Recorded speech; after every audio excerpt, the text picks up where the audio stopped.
Албетте, 2022 жыл Кыргызстан үчүн саясий жана тарыхый окуялардын жылы болду.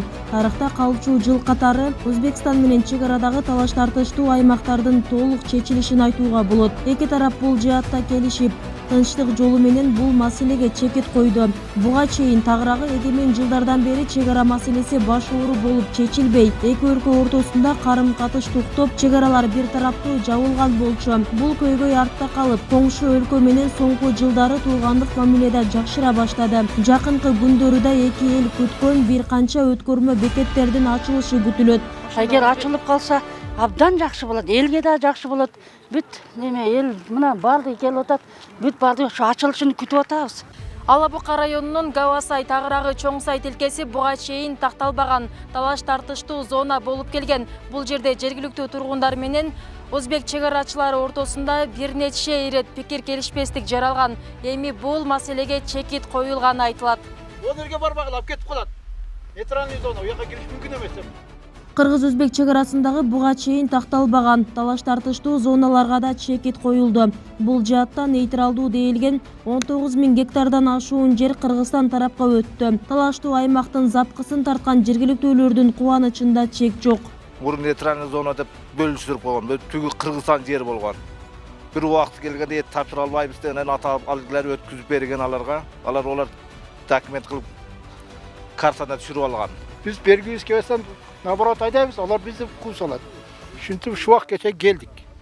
Мына Кудайга шүкүр, эми жакшы болуп чечилди деген ой максатыбыз бар. Бардыгыбыз курсан болуп отурабыз. Ал эми жаңырган жылдын башында эле президент Садыр Жапаров УКМКга бардык деңгээлдеги мамлекеттик кызматкерлердин билими тууралуу дипломун жана кош жарандуулук боюнча масштабтуу текшерүү жүргүзүүнү тапшырды. Анткени Кыргызстан эгемендүүлүк алган жылдардан кийин жасалма диплом сатып алуулар көбөйгөнүн адистер белгилешет. Алардын арасында бир канча саясатчылардын да бул жаатта билимин тастыктаган документ көңүл жылытпаары маалым болду. Эң туура кылды. Эми буну ал деле айласыздан жасап атат да. Эмне үчүн?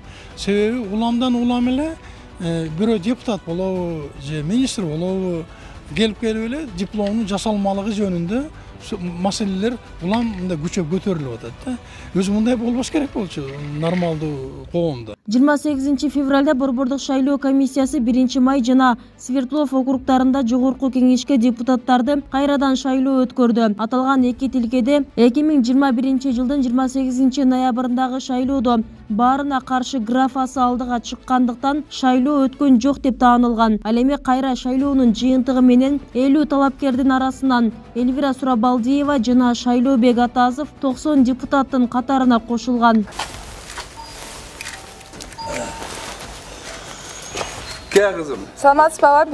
Кыргызстанда быйыл мамлекеттик масштабтагы ири өнөктүк өттү. Тагыраагы жаз айларында өлкө 30 жыл ичинде 3-чү ирет эл журттун эсебин алып, эл каттоого киришти. 10 күнгө созулган өнөктүк Кыргызстандын келечегине зор салым кошчу тарыхый окуя. Өнөктүктүн мурункудан өзгөчөлүгү маалыматтар кагаз түрүндө эмес, электрондук форматта каттоого алынды. Элдин санын жазып, не кылышып атат? Мен буга кошулам. Элдин санын билгенибиз жакшы. Канча ай болду бул ишти караганыңыздарга? Козголгондо 2 жыл болду.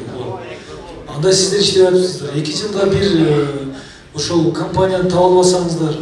Жаз айларынан баштап президент Садыр Жапаровдун тапшырмасына ылайык бийлик өкүлдөрү жерлерде эл менен жолугушууларын баштады. Максаты жарандардын көйгөйлөрү менен жеринде таанышуу жана чечүүнү көздөдү. Натыйжада майда көйгөйлөрдөн тартып, мамлекеттик деңгээлдеги маселелер ортого ташталды.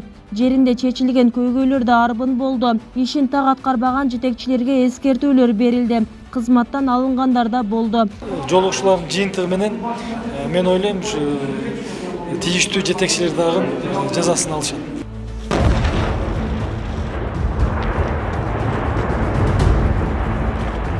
Кыргызстан быйыл камбарата бир ГЭСин курууга бел байлады. Энергетиканын тарых барактары жаңыланып, 8 июнда Нарын дарыясындагы Камбарата бир ГЭСинин курулушуна биринчи этаптагы даярдык иштери башталды. Бул ГЭС курулса, Кыргызстан электр энергиясын сырттан албай, өзүнүн керектөөсүн толук жаап, керек болсо экспортко чыгарганга да мүмкүнчүлүк пайда болот. Долбоор боюнча Камбарата бир ГЭСи Кыргызстандагы эң ири ГЭС болуп курулат.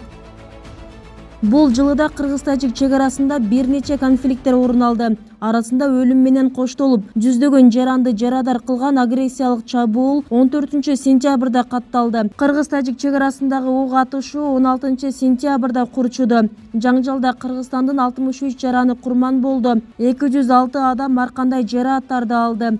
Куралдуу жаңжалда 140 миңге жакын адам үйлөрүн таштап качууга аргасыз болду. Ушул тапта келтирилген зыяндарды калыбына келтирүү иштери жүрүүдө.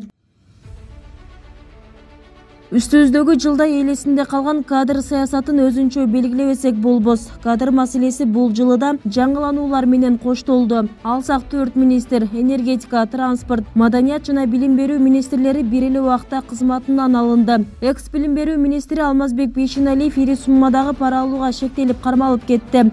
Ал эми энергетиканын мурдагы министри Доскул Бекмурзаевке коррупция боюнча кылмыш иштери козголгон. Транспорт жана коммуникациялар боюнча экс-министри Осоев Эркинбек жана маданият тармагынын экс-министри Азамат Жаманкулов өз арызы менен кызматтан бошотулду. Июнь айында саламаттык сактоо министри Алымкадыр Бейшеналиев да коррупцияга шектелип кармалып кызматынан кеткен. Темпироват калсын. Темпироват Кыргызстандын жери.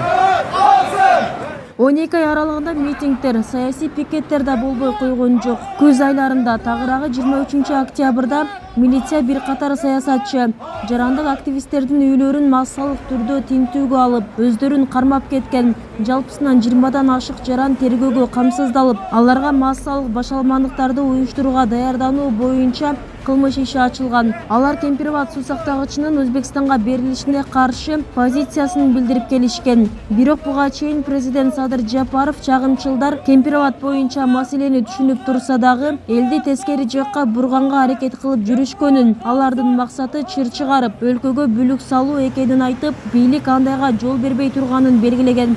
Учурда бул жагдайга териштирүү иштери жүрүүдө.